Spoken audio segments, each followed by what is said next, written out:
All right, good afternoon, everyone.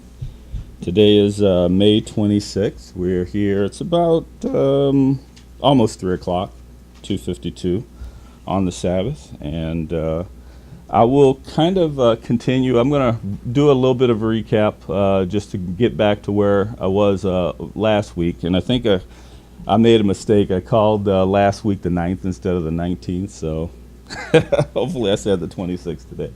All right. So we're talking about the kingdom of Yah, and we're continuing on kingdom culture. This is going to be the last installment on this one. So this is part 4C. Our society is led by a king. That makes it a kingdom. Yah is the king. Yah has set the norms of conduct and standard forms of communication for his kingdom. Any questions on any of that so far? All right, because it's just a recap. All right, so in Yah's kingdom, the code of conduct is Torah, and the language that he has chosen is Hebrew. Culture is defined by Merriam-Webster as customary beliefs, social forms. It's a set of shared attitudes, set values. All right, when we're talking about culture, we're also talking about the idea of cultivation. It's about growth. And us being Yah's planting here in this earth. All right, so as far as language are the words we use, how they're pronounced, how we articulate them. It can also be the words as far as how we write them.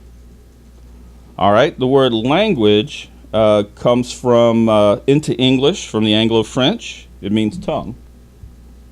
All right, so far so good.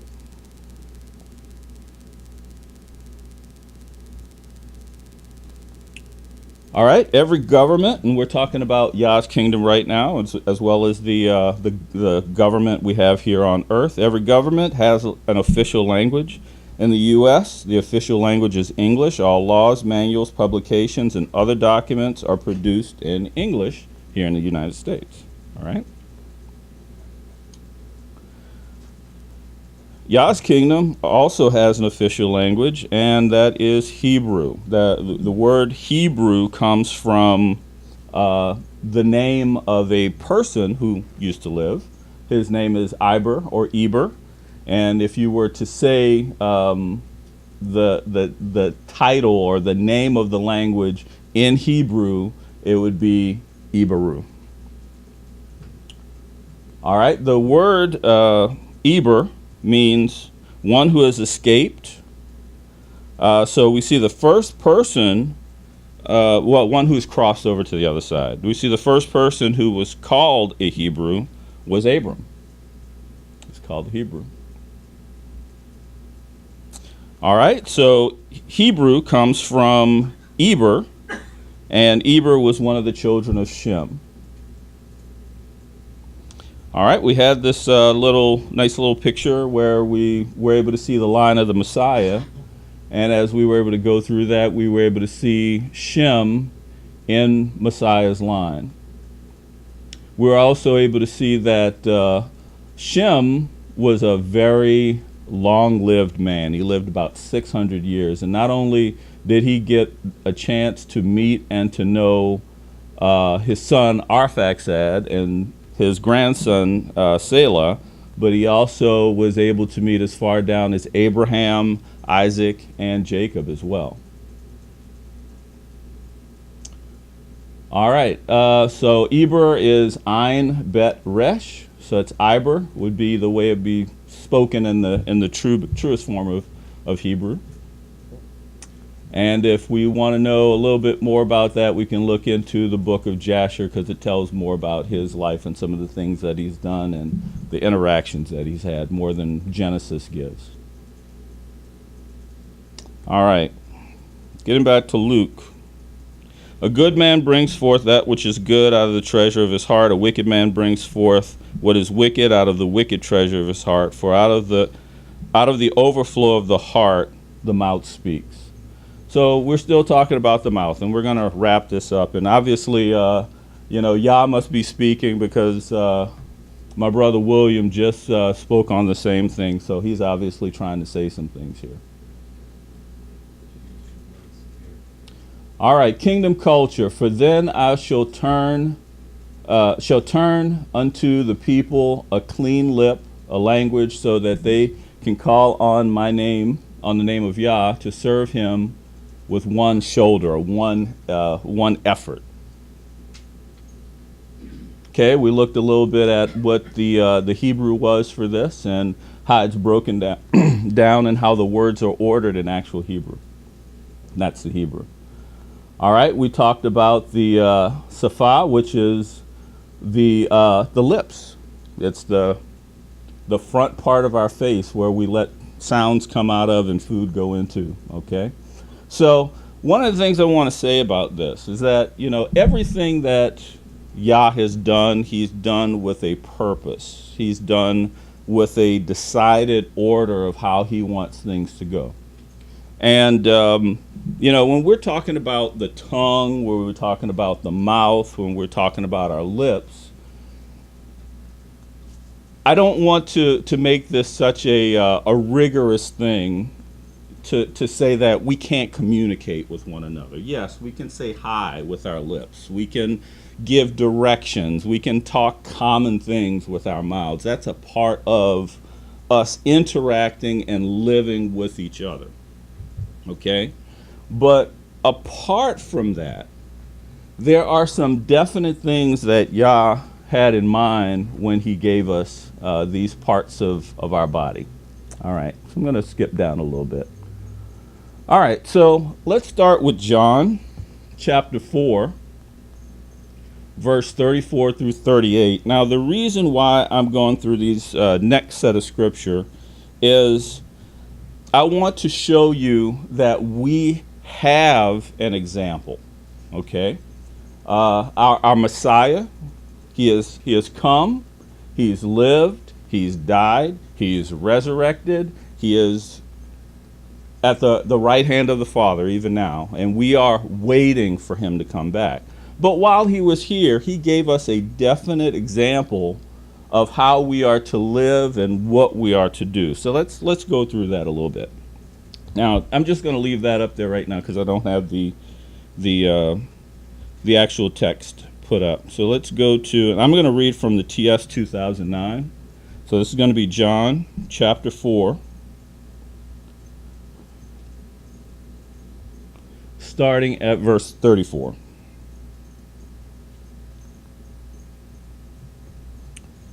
Yeshua said to them, "My food is to do the desire of him who sent me and to accomplish his work. Do not say that there are still 4 months and the harvest comes. See, I say to you, lift up your eyes and see the fields, for they are white for harvest already.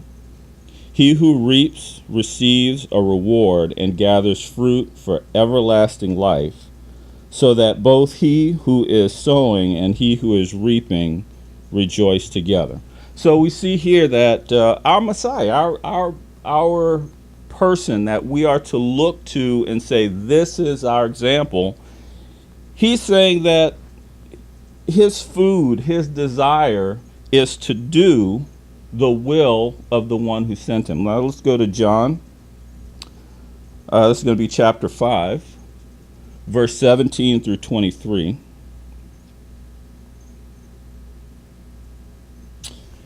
But Yeshua answered and said to them, "My Father works until now, and I work." Because of this, the Yahudim were seeking all the more to kill him, because not only was he breaking the Sabbath, but he was calling Elohim his own father, making himself equal with Elohim. Therefore, Yeshua responded and said unto them, "Truly I say to you, the Son is able to do none at all by himself, but only that which he sees the Father doing, because whatever he does, the Son does likewise. And the Father loves the Son, and shows him all that he himself does, and greater works than these he is doing, to show him, in order that you marvel. For as the Father raises the dead and makes alive, even so the Son makes alive whom he wishes. For the Father judges no one, but he has given all judgment to the Son. For the Father, that all should value the Son, even as they value the Father. He who does not value the Son does not value the Father who sent him. Now, obviously, this is Yeshua speaking here. But if we were to look at the words of Paul, we know that there is a time coming when we will judge the earth. So, putting ourselves in that same position of judgment is not something we're doing. This is something that Yah will choose to do at a future time, so that it will come that the honor that our King has, he has given to his Son, and the honor that his Son has, he gives to us, so that we will rule and reign with him at the time appointed. So it's important for us to realize that this is not of us. This is not of our doing. This is something that Yah has done in his own wisdom and will do in his own time. John chapter 6. This will be verse 37 through 40.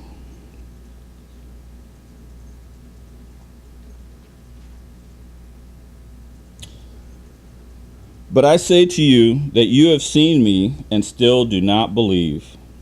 All that the Father gives me shall come to me, and the one who comes to me I shall in no means cast out. Because I have come down out of the heaven, not to do my own desire, but the desire of him who sent me. This is the desire of the Father who sent me, that all he has given me I should not lose of it, but should raise it in the last day.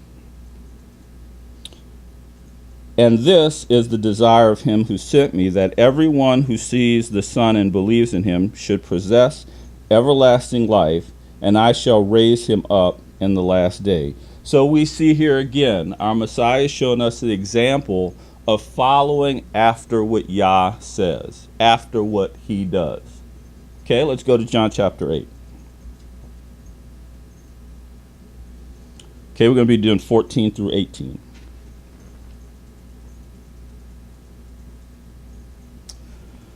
Yeshua answered and said to them, even if I witness concerning myself, my witness is true. For I know where I came from and where I am going, but you do not know where I came from or where I go. You judge according to the flesh. I judge no one. But even if I do judge, my judgment is true, because I am not alone in it, but I and the Father who sent me. And let's see. Yeah, let's go. And I am the one, verse 17. And your Torah also has been written that the witness of two men is true. I am one who witnesses concerning myself, and the Father who sent me witnesses concerning me. All right, now I'm going to develop this a little bit more in just a few minutes. But here, our Messiah has touched on what I believe is the ultimate reason for all of us being here. Okay, let's be honest. You know, Yah is powerful enough. He could have gone a million different ways and made it work. He has no problem with that. But why go through all the problem of saving a people and a remnant for himself over all these many years?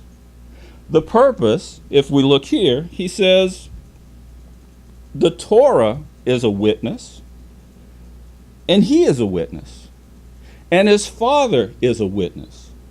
And our job on this earth as a remnant people of Yah is to witness, to be a witness, not to go out necessarily door to door, okay? Because we have a way of thinking what it means to witness, okay? I'm not talking about that. I'm talking about your action, your lifestyle, your words, equaling the same thing that Yah's actions and lifestyle and words are. That is what we're to do.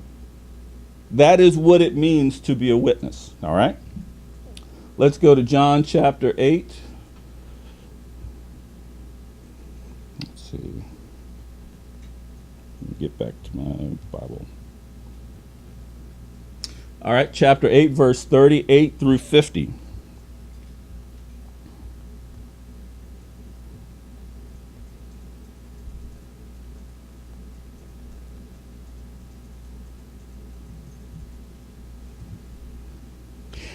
Now, this is Yeshua speaking. I speak what I have seen with my Father, and I do what I have heard from your Father. Oh, and you do what you have heard from your father. He's talking to the Pharisees here. Thank you for the correction. They answered and said unto him, Abraham is our father. Yeshua said to them, if you were Abraham's children, you would do the works of Abraham. But now you seek to kill me, a man who has spoken to you the truth, which I have heard from Elohim.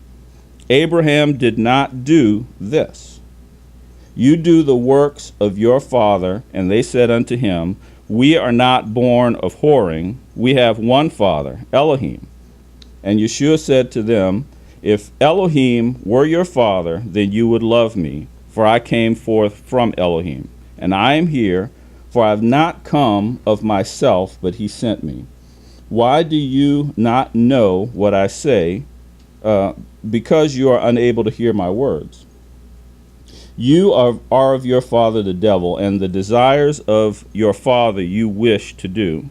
He was a murderer from the beginning, and has not stood in the truth, because there is no truth in him.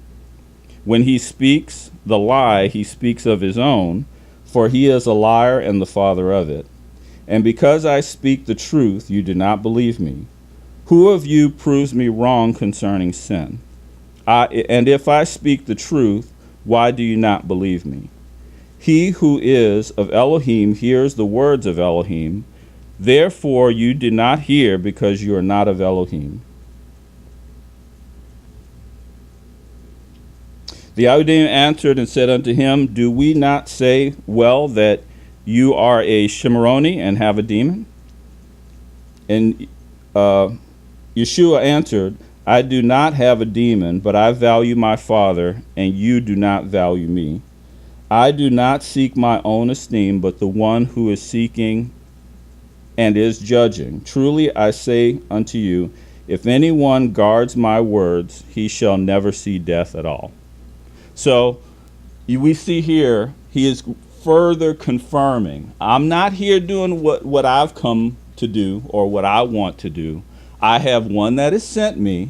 I'm simply doing and saying what he told me. That's it. That's being a witness. John chapter 12.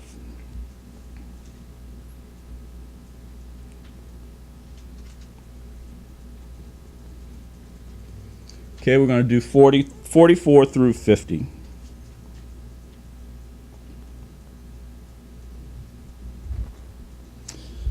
Then Yeshua cried out and said, he who believes me believes not in me, but him who sent me. And he who sees me sees him who sent me. I have come as a light unto the world, so that no one who believes in me should stay in darkness. And if anyone hears my words, but does not watch over them, I do not judge him, for I did not come to judge the world, but to save it. He who rejects me and does not receive my words has one who judges him. The words that I have spoken will judge him in the last day, because I speak not from myself, but the Father who sent me gave me a command, what I should say and what I should speak. And I know that his command is everlasting. Therefore I speak as the Father has said to me, so I speak. This is our job. This is our example. This is who we're supposed to follow. Now, like I said, we can have normal conversations among each other. I'm not talking about that. But we also have a higher calling and a bigger job to be a witness for Yah. All right? Let's go to John chapter 14.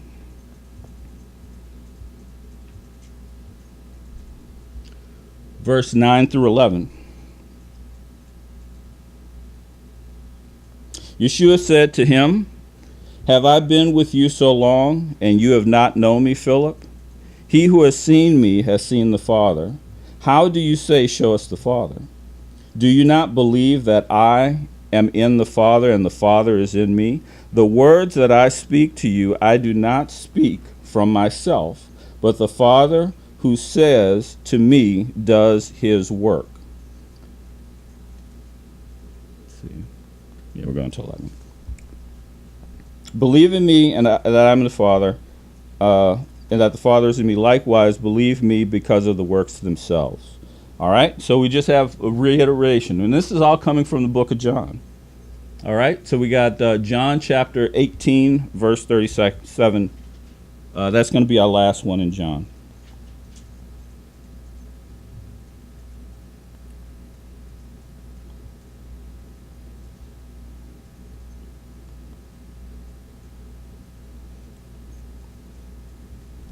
All right.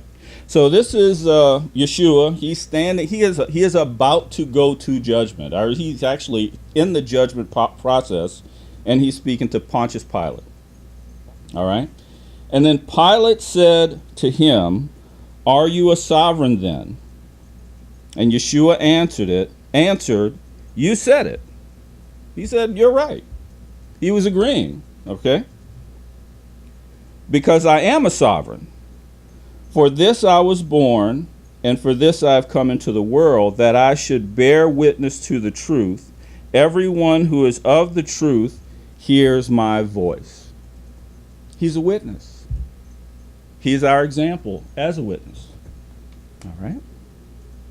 So let's go to John chapter 20, verse 19. I thought that was the last one in John.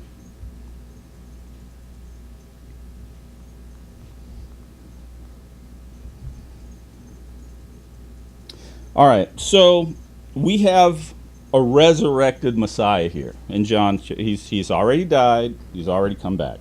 All right. "When therefore it was evening on that day, day one of the week." Now I want to tell you something about this. This is the TS, and the King James follows in this. But if you look at the Greek, the phrase here is mia sabbaton. It means one of the Sabbaths. If you know what time you're in, it makes sense. Now, it's fortunate that we have just done Passover.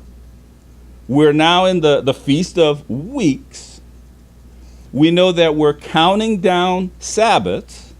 So it makes perfect sense that someone who knows this would say, okay, so on one of those Sabbaths, during this time, counting down to the end, which is going to be Shavuot. Okay, so we know we're counting down. "When the doors were shut and the taught ones met for fear of the Yahudim, Yeshua came and stood in the midst and said unto them, 'Peace to you.'" All right. So we have a understanding of what John 2:19 is saying, because we follow the feast. For all the world out there who's reading John 20:19, they got no idea, because they don't have the context. They don't have the framework to understand what's being said here. Okay, let's go to Acts chapter 1. All right, now one thing I want to say about the book of Acts. Acts is called Acts, but it could easily be called the second book of Luke. Okay? If you look at the first 3 verses of the book of Luke and you look at the first verse of Acts, you'll see that both of these were written by Luke to a man named Theophilus. So, and in Acts chapter 1, he says, the first account I made, O Theophilus. Well, the first account that he made was the book of Luke. Okay? So let's go to, I'm going to read 1 through 13. Of all that Yeshua began both to do and to preach, until the day when he was taken up and giving instruction through the set-apart Spirit to the emissaries who he had chosen, to whom he also presented himself alive after his suffering of many infallible truths, being seen of them 40 days, speaking concerning the reign of Elohim. Now, obviously, we're talking about kingdom. We're talking about the reign of Elohim. I don't know if this makes any sense to anybody else. Yeshua knows that his time is short here on earth when he's going to be interacting almost one-on-one with his disciples. He's got a limited time. He knows that he is going to be heading up. Okay? So during a 40-day period, he appears to them. What does he talk about for this 40-day period? Well, Luke kind of gives us a capsule of it. He says that he is speaking concerning the kingdom of Yah, the reign of Elohim, for 40 days. How could he talk that much about one topic? But trust me, I'll probably be speaking longer than that, all right? There's a lot to go over.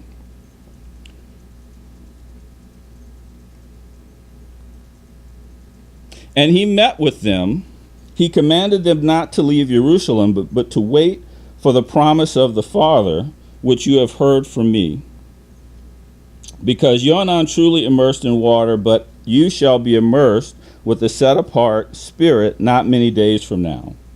And when they had come together, he said to them, Master, would you at this time restore the reign of Israel? Now, I want to stop here for a second.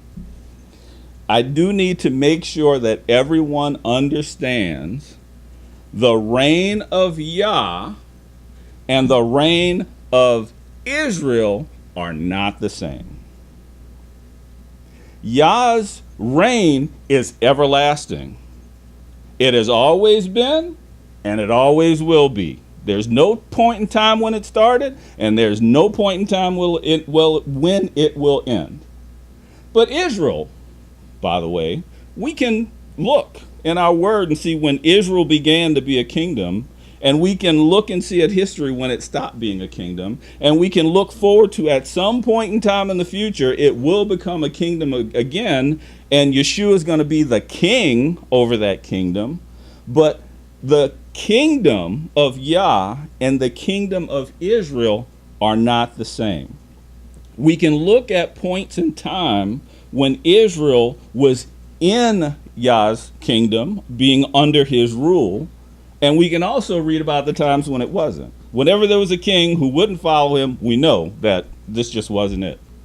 So I just want to make sure that everybody understands that, because obviously this was something that the disciples still had a bit of an issue with, because they're wanting to know, well, when is our nation going to be restored and the kingdom restored? Well, he's trying to tell them, look, I got something a little bit more important than that. Okay? I'm talking about not one nation, but I'm talking about reclaiming this entire world back to Yah. It's been under the rule of Satan for all these years. It's time to kick out Satan, put him in the pit, do whatever we got to do with him so that Yah can rule on the earth once again. Okay? All right. Let's continue. He said to them, it is not for you to know the times or the seasons which the Father has put in his own authority, but you shall receive power when the set-apart Spirit has come upon you, and you shall be my witnesses in Jerusalem and in Judea and in Shimron and to the ends of the earth. I'm just going to end right there on this particular part. The purpose of the Spirit coming upon you, coming upon me, is because it empowers us to be a witness. Not only in our speech, but in our everyday actions. If you, I'm going to try to be nice about this. If you believe that you have God's Spirit, okay, and you are not living and speaking as a witness, you want to check the spirit you got. Because it might not be a quote unquote holy one. It might not be one set apart from Yah. Because there's a lot of spirits out here and not all of them are good. And unfortunately, the world that we live in is in a delusion.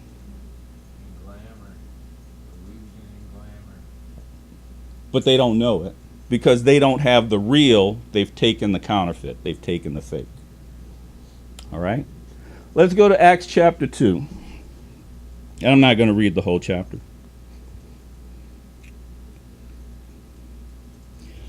All right. When the day of the festival of Shavuot had come. Okay. So we know what time period we're in here. And they were all with one mind in one place, and suddenly there came a sound from heaven of a rushing mighty wind, and it filled the house where they were sitting, and there appeared to them divided tongues as of fire, and settled on each of them. And they were all filled with the set-apart Spirit, and began to speak with other tongues as the Spirit gave them to speak. All right, I'm going to stop right there, okay? And I'm going to skip down a little bit. So, Spirit comes down. Well, if it was Yah's Spirit, then we should see them immediately after that being a witness to Yah. And that's exactly what we see. All right? And let's go down to... Well, I'll just continue. This is verse 5. Now in Jerusalem there were dwelling Yahudim, dedicated men from every nation under the heaven. And when this sound came to be, the crowd came together and were confused because everyone heard them speaking in his own language. Now you got people who are Jewish, if you want to call that, Israelites by birth, that have been dispersed. But they still kept the feast, so they came back to Jerusalem. Okay? So I'm just going to put this out here. But is it possible that Yah has instituted these feast days because there's something special that he wants to impart to his people, but only the ones who are obedient to do it get it?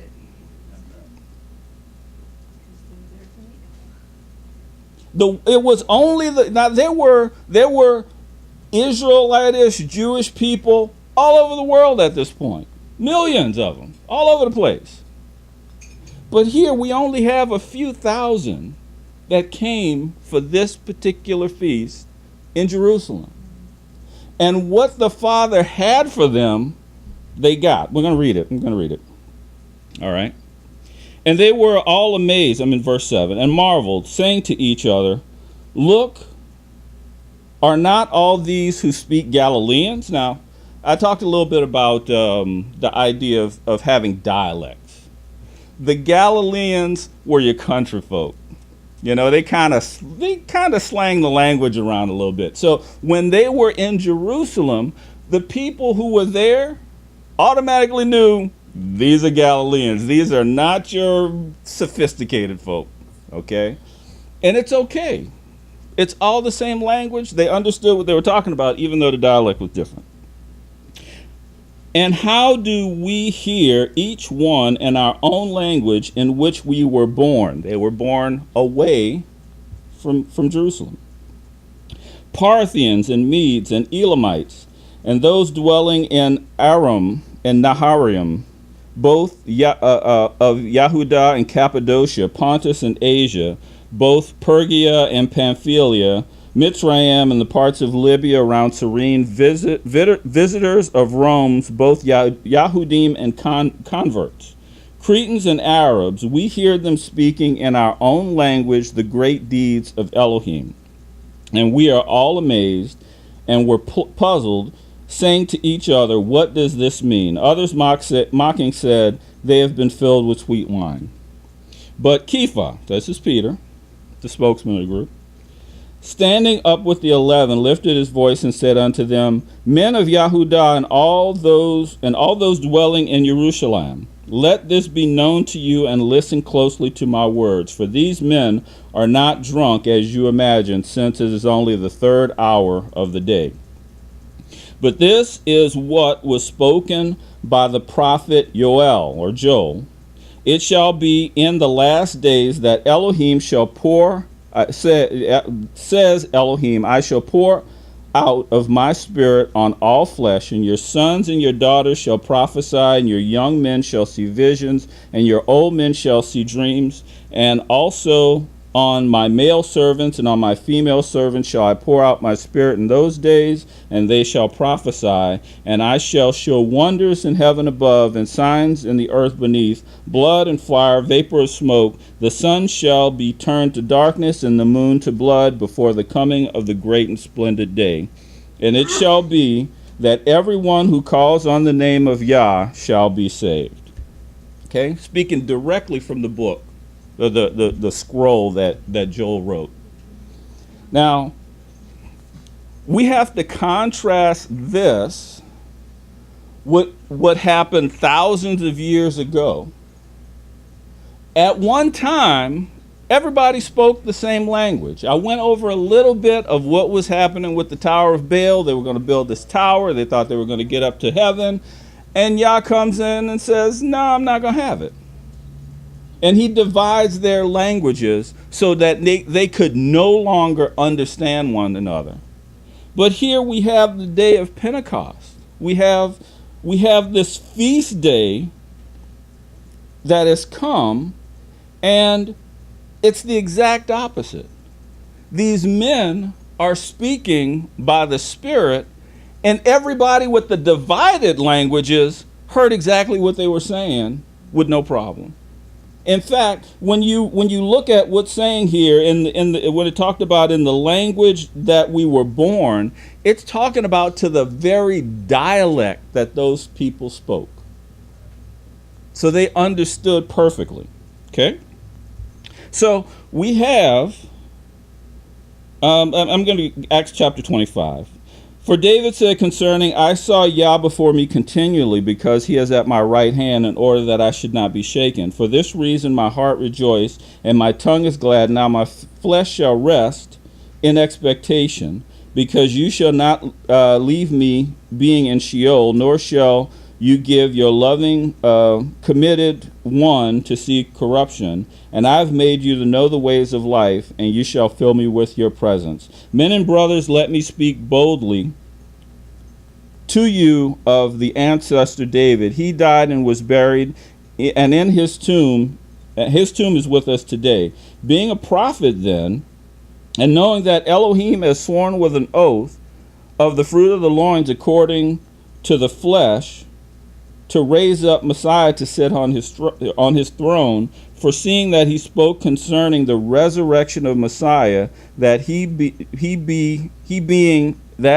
being was neither left in Sheol, nor did his flesh see corruption. Elohim has raised Yeshua, of which we are all witnesses. So we see here the purpose of the Spirit being in you, being in me, is for us to be a witness to the world. He's already said he's not going to do it, and he's going to use us. It's up to us to get off our rusty dusties and do it. We got to do the work. That's what he's given us. All right. Now, this is going to be a little bit, and, let me go down a little bit. All right. So in the Greek, You might notice this word martyrs. It almost sounds like martyr, okay? But this word means to be a witness, okay? Martyr is to be one who stands up for a witness even though he has to die for it. Sometimes death is the witness, because sometimes people will not take note unless there is blood spilled. And unfortunately, we have so many prophets and righteous people who have gone on before us that have had to do that. And we have to be ready for that. In fact, William just spoke a little bit about what was in Revelations. We overcome by the blood, which was already shed. We don't have to worry about that. That's a done deal. But by the word of our testimony. That word is witness. Your witness is what's going to get you before Yah. How well you can witness. How close. Well, let me get into these words a little bit. Okay? So we have Ida, which is actually starts with an I, and so it'd be more like Ida. Okay? I have an aunt Ida. She was nice. She was a very nice lady. All right. But it means testimony. It means witness. These are legal terms. When you go up on the stand and the judge says, what do you have to say about what's going on? The one who you are being a good witness for on that stand is the one whose story equals what you're saying. Now, you can go in for the defense or you can go in for the prosecutor. But when you give your testimony, if you're saying he did it, you're a witness for the prosecution. If you're saying I didn't see him do it, you're being a witness for the defense. Doesn't matter who you were called up to be, but your testimony, your witness that you give determines that. All right?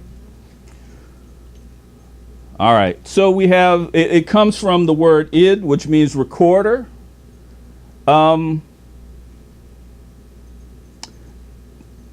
It means a duplicate. I don't know if you realize this. When Yah said, let us make man in our likeness, in our image, he was creating not exact duplicate, but a rough draft of himself. You know, if he's the 3D, we're like the stick man, okay? We're a fair facsimile just to give somebody the idea. But what happens is when we speak, when we live, they get to see him through us. When we say certain things, are we giving the witness? When we do certain things, are we giving the witness? Are we giving a duplicate of what Yah would do if he was here? Well, you know, there was this big thing a while back. It was WWJD, right? What would Jesus do? I think everybody's heard that at one point in time or another. I got a better question. Not what would he do, what did he do? If you simply go back and read in the scriptures what he did and simply duplicate that, you're being an honest, true, effective witness. All right? Let's see. All right. So, yeah, this goes down to the root, which is, it's like Id, but in modern Hebrew, which has changed a little bit, it's more like ood. But it means a duplicate. It means to repeat. We should be a reliable, recorded message that anybody can play press on at any time. And what makes it so good is we don't have to come up with anything new.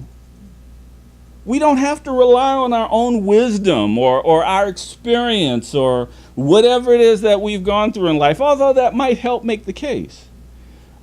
There's enough already simply written in Scripture that we can say, I can give you my own opinion on this, but I'm going to tell you what Yah said about this, and we should do that. All right, I'm gonna end with this.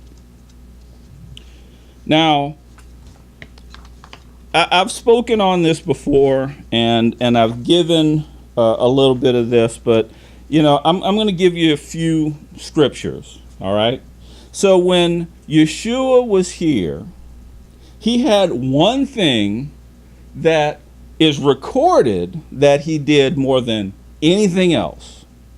And if you want to be an effective witness for him, I'm going to read it to you, and I'm going to let you figure it out. Okay? So I'm not going to give any commentary on this next part. I'm going to read what I have to say, and I'm going to Yahweh bless. All right? That's what I'm going to do. All right? Matthew chapter 4, verse 12 through 17. And you have heard that Yohanan had been put in prison. Yeshua, having heard that Yohanan, John the Baptist, had been put in prison, he withdrew to Galilee, leaving Nazareth, and he came and dwelt in Capharnaum, which is by the sea, and the borders of Zebulun and Naphtali, to fulfill what had been spoken by Yeshayahu the prophet, saying, land of Zebulun and the land of Naphtali, in the way of the sea, beyond the Jordan, Galilee of the nations, the people who sat in darkness saw a great light. And upon those who sat in the land of the shadow of death, light arose to them. Now this is from Isaiah chapter 9, verse 1 and 2. From that time, Yeshua began to proclaim and say, repent, for the reign of the heavens has drawn near. This is what I call the gospel. This is what he called the gospel. All right. Matthew chapter 4, verse 23 through 25. And Yeshua went about all Galilee, teaching in their synagogues and proclaiming the good news of the reign, and healing every disease and every bodily weakness among the people. And the news went about him into all Syria, and they brought to him all who were sick, afflicted with various diseases and pains, and all those who were demon-possessed, and epileptics and paralytics, and he healed them. And large crowds from Galilee and Decapolis and Jerusalem and Yahudah and beyond the Jordan began following him. Matthew chapter 9, verse 35 through 25 through 38. 25 to 28, excuse me. And Yeshua went about all the cities and villages, teaching in their congregations and proclaiming the good news of the reign, and healing every disease and every bodily weakness among the people. And having seen the crowds, he was moved with compassion on them, because they were weary and scattered as sheep having no shepherd. Okay. Then he said to his taught ones, the harvest truly is great, but the workers are few. Pray then that the master of the harvest would send out his workers for his harvest. Matthew chapter 10, this is verse 5 through 15. Yeshua sent out these 12, having commanded them, saying, do not go into the way of the nations, and do not enter the cities of the Shimronim, but rather go to the lost sheep of the house of Israel. And as you go, proclaim, saying, the reign of the heavens has drawn near. Anybody hearing a familiar theme here, or is it just me? Okay. Now, this is what he's telling us to say. I'm not saying anything. I'm just reading. Has drawn near. Heal the sick, cleanse the lepers, raise the dead, cast out the demons. You have received without paying, give without paying. Do not acquire gold or silver or copper for your money belts or for your bags for the journey. Let's skip down a little bit. Matthew chapter 24, starting at verse 3. And as he sat on the Mount of Olives, the taught ones came to him separately, saying, say to us, when all these things when shall this be?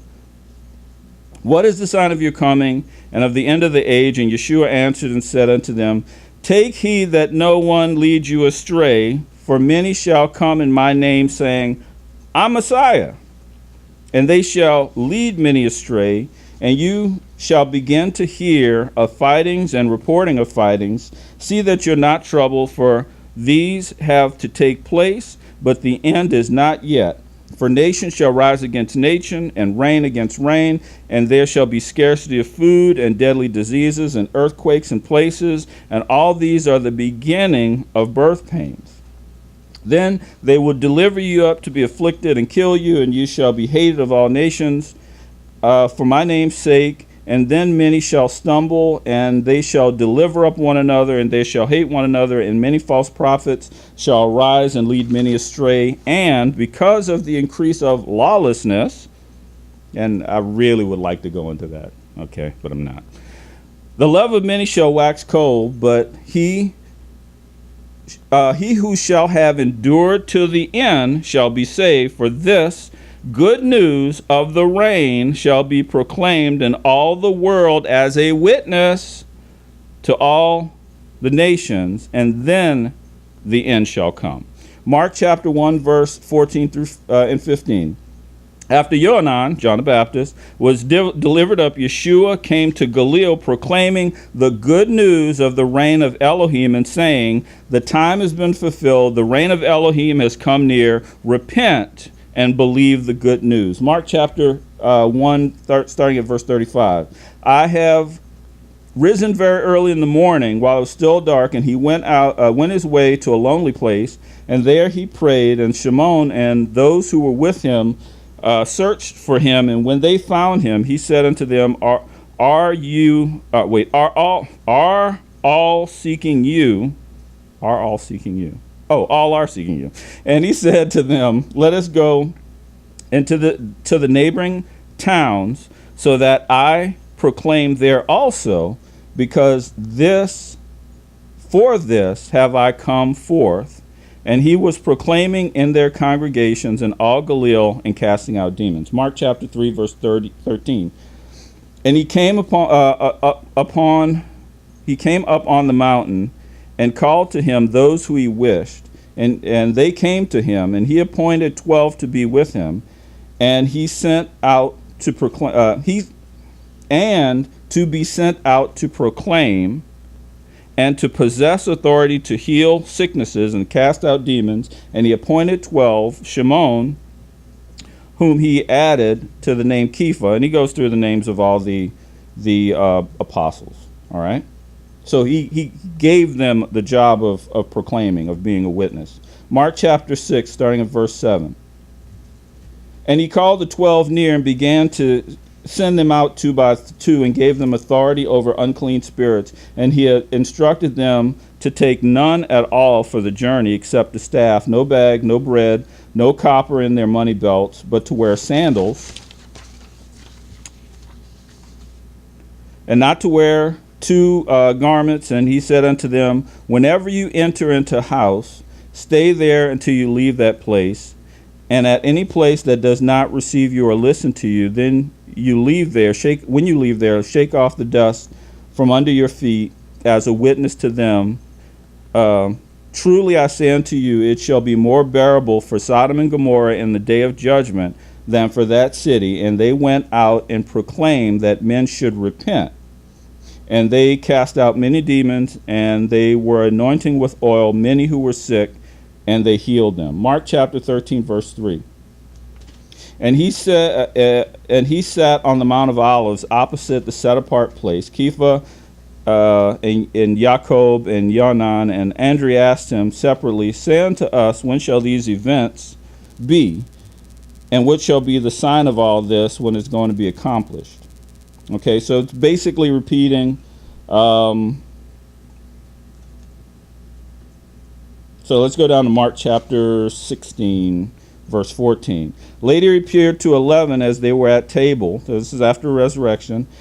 And reproached their unbelief and hardness of heart, because they did not believe that they had seen him after he raised. And he said to them, go into the world and proclaim the good news to every creature.